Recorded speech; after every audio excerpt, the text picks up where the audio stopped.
स्वामी विवेकानंद के जीवन की कहानियाँ अध्याय भाग 2।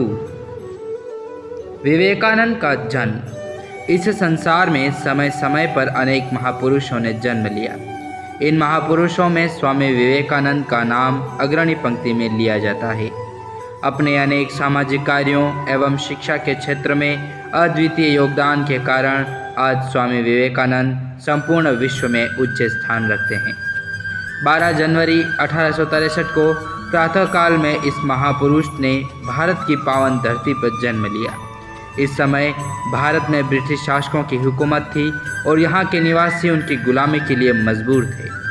कलकत्ता में कायस्थ वंश के दत्त परिवार में इनका परिवार अत्यंत समृद्ध था। इनके परदादा श्री राम मोहन दत्त कलकत्ता हाईकोर्ट के प्रसिद्ध वकील थे।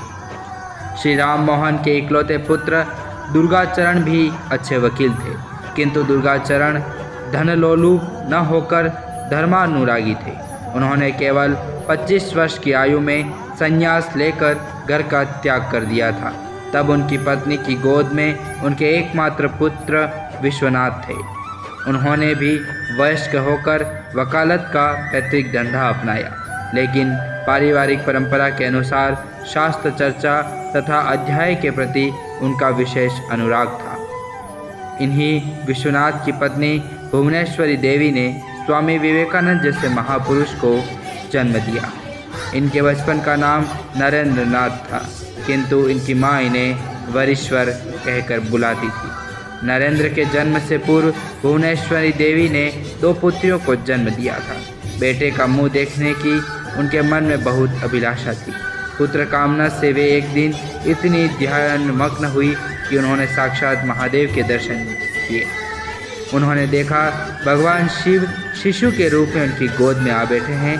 स्वामी विवेकानंद के पैदा होने पर उन्हें यह विश्वास हो गया कि उनका बेटा शिव की कृपा से ही हुआ है। घर परिवार में स्वामी जी को वीरे नाम से पुकारा जाता था।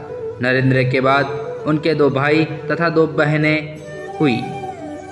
भुवनेश्वरी देवी वह धर्मपरायण महिला थी, जबकि विश्वनाथ दत्त में धार्मिक कट्टरता लेश मात्र भी नहीं थी।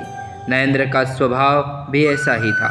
नरेंद्र बचपन से ही घर में मौने होने वाले लोकाचार तथा देशाचार के नियमों को नहीं मानते थे। इस कारण उन्हें माँ की बहुत डांट खानी पड़ती थी। नरेंद्र का बाल मस्तिष्क यह समझ पाने में असमर्थ था कि आखिर भारत की थाली छूकर बदन पर हाथ लगाने से क्या होता है, बाएं हाथ से गिलास उठाकर पानी क्यों नहीं पीना चाहिए, या ऐसा करने पर हाथ क्यों धोना चाहिए।